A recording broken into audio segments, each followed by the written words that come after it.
Hi guys, if it's Tuesday, it's Down and Dirty Woodscraft. Stay with me. Okay guys, today we're going to talk about something a little more in depth about our knives. Now, as many of you know, a good thing to have in a bushcraft knife is a 90-degree spine back here on the edge.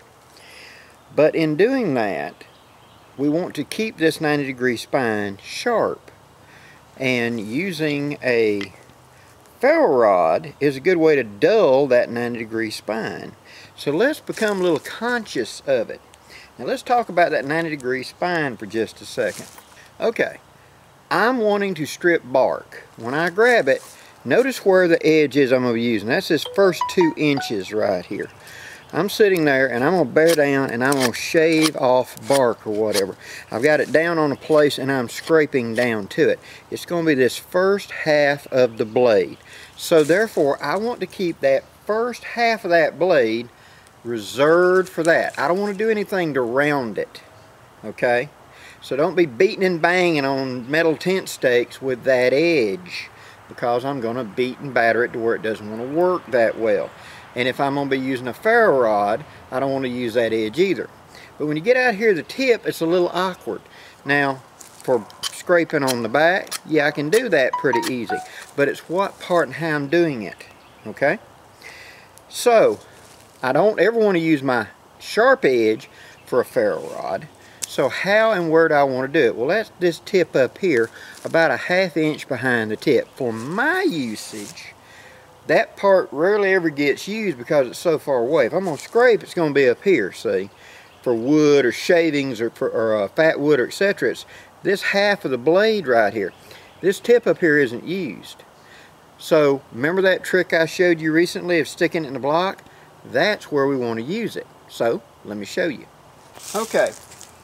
So, if I try to choke up, I can choke up on the blade like this, with that edge away from me, and hook it up here near the tip and get sparks that way. So if I want to get right over it and throw sparks, I can do it that way. A more secure method is to stick the blade edge away from me into a block or something, and I want to put my tinder bundle right here in front of it. I want to hold on the knife and hook against that and cause that spark to go that way. See? Very quick and very easy. If I hold it with the finger supporting my ferro rod, stick it and dig down, I can hog off metal and make a good decent thing right here with my hand up here guiding it. So this could be stuck into a stump. It could be stuck into a tree. Now earlier I showed where I would do this and I would cut my stuff around the bottom. Either one is correct, but I'm preserving from here up my edge for the shaving department, and from here down I'm being used for my striker set. So I can take the knife, put it in my hand and grip. Now notice that edge is safely away from my hand. I'm then going to take and hook against it and pull the blade away from me like that. See? Notice how the sparks want to sit there and hang there. So if I had my tinder bundle there, it would be even better.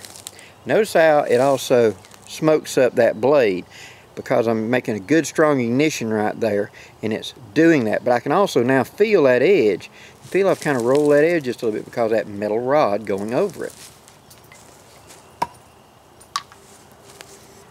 This isn't a detriment to the blade, as in why it shouldn't be do that. I'm sure some knife maker is going to say, my blade, da-da-da. Okay. Real world here, guys.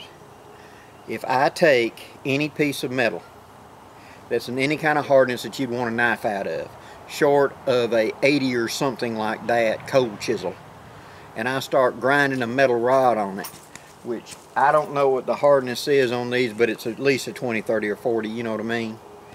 It's going to hog off metal. It's going to dull over time. So therefore, I want to be mindful to preserve my scraping edge for using my wooden kindling and things like that. And then this last inch right here is my fire starting edge for doing that. That way I'm preserving my resources, keeping this as sharp as long as possible. And then this up here, this last inch, this ain't a big deal for me to lay it flat on some, you know, like 600 grit sandpaper and go straight back and forth to sharpen that edge back up once it gets a little rolled from using a ferro rod. Little tricks make your life better. Hope this gives you some ideas, guys. Please leave any questions or comments. As always, I'm Blackie. Thank you very much for supporting my channel. Until next time, safe journeys.